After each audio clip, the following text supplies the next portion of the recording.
Right, especially since it's pretty much the beginning of spring. We have severe weather season, so they have a long ways to go with that type of weather. But for us here, a lot of sunshine, a lot of heat, of course. Speaking of heat, we did hit 88 degrees this afternoon, so our first upper 80s day here in West Palm Beach for the month of March. Now in February was a very hot one. We did see temperatures back then.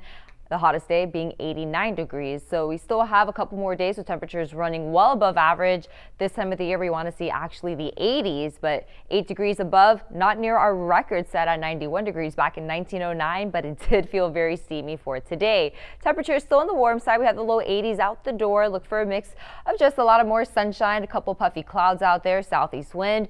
Breezy at times, 15 miles per hour. So at least with the moving wind, as I mentioned earlier, it does make it feel a little bit more comfortable to be outside. If we did not have the wind, it would feel so much hotter than what we actually had. So temperatures all throughout, we still have the upper 80s to mid 70s for some portions of our coastal communities, but we should see a lot more 70s popping up after sundown, a little after 7:30 p.m. and then the mid 70s, low 70s overnight. And that's where we stop. We're not going to see temperatures really running on the cool side or where they should be for this time of the year, because we are going to see some rounds of fog developing inland and even some low clouds along the coastal areas. So look at visibility for your Monday morning commute. We're going to see visibility less than a mile for some neighborhoods, so something to take note of for tomorrow. If you are heading out early, just give yourself a little bit more time on the road. Be patient out there. Of course, don't forget to use your low beam since the sunrise isn't at least until after 7:20 a.m. Here's a look on our live radar. What you're seeing right there is not rain. It is just a little bit of feedback popping up, but here's where all that rain and thunderstorm activity is. The storms Gianna mentioned earlier over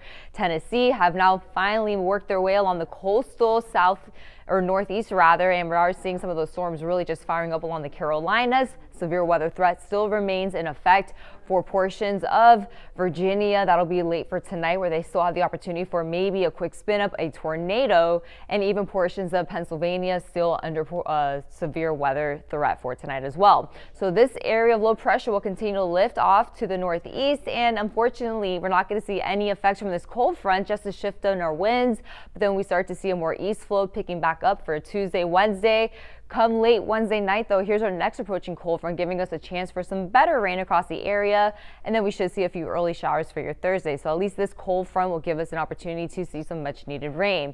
So for tonight, look for areas of patchy fog. Other than that, pretty mild conditions, low 70s along the coastal areas, 60s inland, warm for this time of the year. Tomorrow, for the afternoon hours, because of that east to northeast wind, we are going to see temperatures only in the mid to lower 80s as opposed to the upper 80s. So we do see a slight break from the heat for tomorrow. Northeast wind around 10 knots, seas 1 to 2 feet. Looking good if you do have plans to head out on the boat for tomorrow. Of course, we can't rule out seeing maybe an isolated shower or two popping up near the coast.